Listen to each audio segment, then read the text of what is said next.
Hi everyone, welcome back to my channel. So আজকে ছিল হচ্ছে 24 তারিখ মে মাসের। তো বিকেল বিকেল রেডি হয়ে গেছি আমি আর ভাই। ফার্স্টেই চলে যাব আজকে সিটি সেন্টার 2-তে।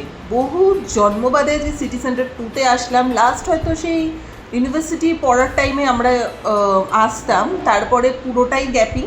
এত বছর পর আবার আসা, তার একটা কারণ আছে, সেটা হচ্ছে আজকে গোবিন্দ কৃষ্ণ দাস, যিনি খুব পপুলার একজন কীর্তনিয়া, বৃন্দাবন থেকে উনি এসছেন কলকাতায়। একদম সিটি সেন্টার 2-এর পাশেই একটা ব্যাঙ্কোয়েট আছে, সেখানে উনি আজকে ভগবত কথা পাঠ করবেন। টানা 7 দিন ধরে চলছে।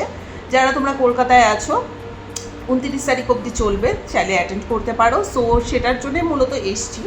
তো স্টার্ট হতে হতে 6:30 7টা বেজে যাবে। তো মোটামুটি হাতে একটু টাইম ছিল, 6টা পর চলে এসেছি সিটি সেন্টারে। ওখান থেকে একটু পাওভাজি খেলাম, কোল্ড ড্রিঙ্কস নিলাম আর 2 রকমের আইসক্রিম ট্রাই করলাম আমি আর ভাই। খুব ভালো লাগছিল অনেক দিন বাদে আজকে সিটি সেন্টার 2-তে এসে। কারণ আগে যখন কলেজ ইউনিভার্সিটি টাইমটাতে আমরা সব বন্ধুবান্ধব একসাথে আসতাম, আড্ডা ফাড্ডা মারতাম এখানে বসে, অনেক সময় অনেক টাইম পাস করেছি, অনেক সুন্দর মেমোরি আছে এখানে। তো অনেক দিন বাদে, মানে দিন না, অনেকগুলো বছর বাদে আবার এসে খুব ভালো লাগলো। তাও ভাগ্যিস আজকে এই কীর্তন পারপাসেই আসা, না হলে আসতাম না। আর এটা যেহেতু পুরুষোত্তম মাস চলছে, তো ভীষণ ভালো একটা শুভ সময় ভগবত পাঠে অংশগ্রহণ করতে পেরেছি, তাও আবার বৃন্দাবন থেকে আসা কোনো কীর্তনিয়ার অনুষ্ঠানে। এটা সত্যি সৌভাগ্য। সো চলো তোমাদের সাথে অল্প করে আমি শেয়ার করে দেবো। এটা হচ্ছে সেই বেঞ্চমার্ক ব্যাঙ্কোয়েট, একদম সিটি সেন্টারের পাশেই। এই টোটাল হলটা বুক করা হয়েছে এবং মোটামুটি 1000টা মতো সিট রয়েছে, যেখানে আরামসে ভেতরে এসি আছে, তার সাথে সুন্দর করে হরির নাম করো, ভগবত পাঠে অংশগ্রহণ করো। আশা করি তোমরা এনাকে সবাই চেনো। একটু পরে পুরো ভিডিওটা আমি শেয়ার করছি, দেখে নাও। রাধে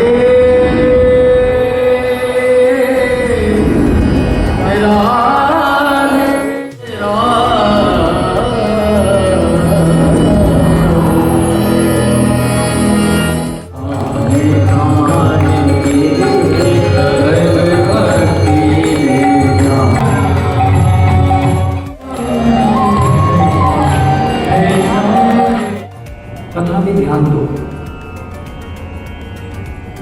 तो कथा आपको इतना आनंद देगी, कथा आपको इतना अमृत रसवादन कर देगी, रात को सो नहीं पाओगे आप, कथा आपके दिमाग में चलती रहेगी। तो हो गए, पागल हो गए। जब ठाकुर जी ने मोहिनी का रूप लिया था तो शंकर भगवान पीछे पीछे दौड़ लिए। माता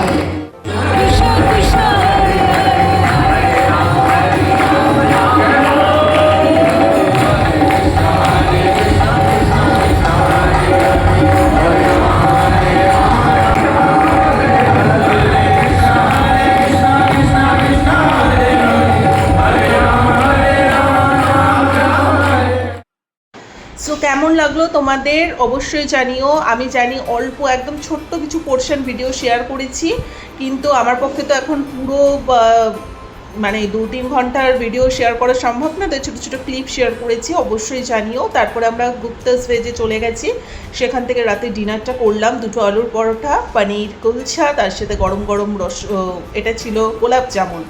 তো তারপর সেটা খেয়ে ওলা ধরে রিল্যাক্সে বাড়ি চলে আসলাম। সো আজকের দিনটা তো আমার ভীষণ ভালো গেছে। আই হোপ তোমাদের ভিডিওটা ভালো লেগেছে। যদি ভালো লেগে থাকে লাইক কমেন্ট শেয়ার সাবস্ক্রাইব করে দিও। আর সবসময় চেষ্টা করো ডিস্কে পার্টিতে ক্লাবে গিয়ে না সময় পাস করে একটু ভালো কোনো কাজে এসে ভালো কোনো জায়গায় পার্টিসিপেট করার। হরে কৃষ্ণ।